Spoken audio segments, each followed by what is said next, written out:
안녕하세요 여러분, 또누입니다. 오늘은 지난 영상에 이어서 소비에 대한 제 개인적인 생각에 대해서 이야기해보고자 합니다. 제가 한 10개월 정도 유튜브를 해오면서 이 구독자분들에게 상당히 많은 질문을 받았었습니다. 그 중에서 제가 유독 답변하기가 어려웠던 질문이 있었습니다. 바로 장기 투자를 하면 죽을 때까지 돈 못 쓰는 것 아닌가? 죽을 때까지 돈을 못 쓰면 그게 무슨 소용인가? 라는 질문이었습니다. 아무래도 댓글로는 설명에 한계가 있으니까 오늘 이 영상 하나로 깔끔하게 한번 답변을 드려보도록 하고, 이어서 이 소비에 대한 제 개인적인 생각에 대해서도 말씀드려보도록 하겠습니다.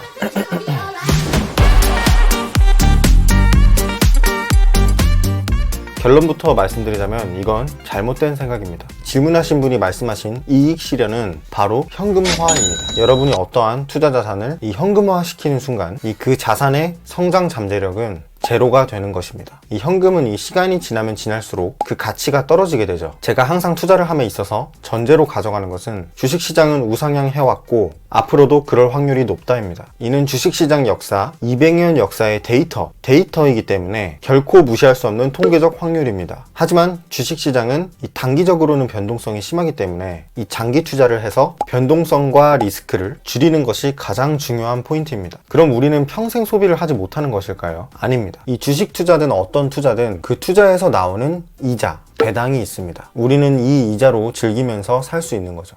그 이자가 얼마나 된다고요? 이 배당 이자 보니까 2%밖에 안 되던데. 이것도 완전 틀린 말이죠. 예를 들어서 100만원 주식이 평균적으로 2%의 배당을 해왔다면 배당금은 2만원이겠죠. 근데 이 주식이 200만원이 되었을 경우 이에 비례해서 배당률은 이전과 같은 동일하게 2%로 유지할 확률이 큽니다. 회사가 망하지 않는 한. 이럴 경우 배당금은 4만원이 되는 겁니다. 좀 더 정리를 하자면 여러분은 100만원을 투자해서 4만원이라는 이자를 받는 것이죠. 투자 원금 대비 4%의 이자를 받는 것입니다. 투자한 금액의 가치도 오르고 투자 원금 대비 받는 이자율도 4%라는 거죠. 이 이자, 배당 퍼센트는 주가 상승에 따라 점점 올라가게 됩니다. 이 세 개의 부자들 중에서 자신의 자산을 단지 노동소득으로만 만들고 현금만으로 보유하고 있는 사람이 과연 몇이나 될까요? 부자들은 돈이 돈을 버는 법을 누구보다 잘 알고 있는 사람들입니다. 돈이 돈을 낳는 현금, 그러니까 이자와 배당, 이걸로 생활하는 거죠. 손해볼 게 없는 거예요. 자산의 가치가 떨어지지 않는 거죠. 올라가는 자산에서 떨어지는 이자로 먹고 사는 겁니다. 대표적으로 테슬라의 일론 머스크와 아마존의 제프 베조스, 버크셔의 워렌 버핏은 노동소득으로 부자가 된 사람들이 아닙니다. 바로 투자 자산으로 부자가 된 사람들이죠. 이 정기예금 적금으로는 꿈도 못 꿀 그런 시스템이죠. 정기예금에서 이자 4%를 준다 해도 이 원금은 변동 없이 이 고정 원금에 대한 4%의 이자를 받는 겁니다. 또한 적금은 매월 적립식이기 때문에 실질적으로 만기금에 대한 4%가 아닙니다. 완전 쥐꼬리죠. 이처럼 주가가 장기적으로 우상향하는 만큼 배당도 그 비율에 따라서 성장하게 됩니다. 단순히 현 주가에 대한 배당률만 보시고 투자를 해봤자 배당금 이 정도밖에 안 되네 라고 생각하시면 아주 큰 실수를 하시는 겁니다. 여러분이 어떠한 큰 결정을 하기에 앞서서 정보를 정확히 이해하신 다음에 하지 않는 것은 상관없습니다. 하지만 이 부정확한 정보로 인하여 잘못된 결정을 하는 것은 한 사람의 인생을 두고 봤을 때 상당히 큰 허비, 실수, 바보 같은 행동입니다.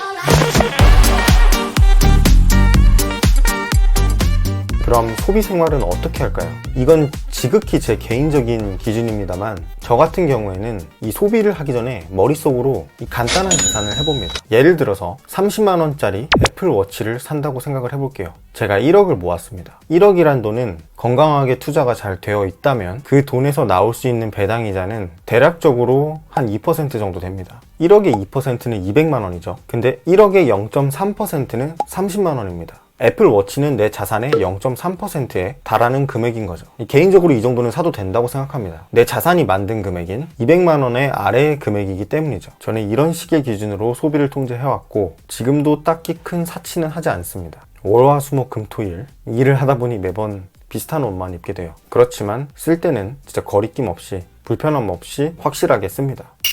작년에 받은 배당금으로 지난 5월에 여자친구한테 아이패드를 선물했는데요. 이번에는 애플워치를 선물했습니다. 애플워치. 그냥 사준 건 아니고요. 이 여자친구 일에 조금 더 도움이 될 것 같아서 사줬습니다. 그리고 이왕 사주는 거, 제가 투자한 애플 제품 사주면 또 좋잖아요. 이 회사 매출에 도움도 되는 거고 이런 게 너무 재밌지 않나요? 내가 좋아하고 내가 자주 사는 제품이 내가 투자한 회사라는 게요. 여러분도 앞으로 어느 정도의 자산이 모이시게 되면 저처럼 스스로 기준을 잡으신 다음에 마음 편하게 소비도 할 수 있으실 거라고 생각합니다. 죽을 때까지 소비하지 말고 아끼고 투자해서 자손에게 물려줘라. 이건 저도 싫어요. 저도 제 삶을 편하게 즐기기 위해서 돈을 모으는 겁니다. 그러니 여러분 모두 현재의 저축과 투자는 여러분의 젊음의 희생이라고 생각하지 않기를 바랍니다. 오늘 영상은 여기까지고요. 저는 또 다음 영상에서 뵙도록 하겠습니다. 감사합니다.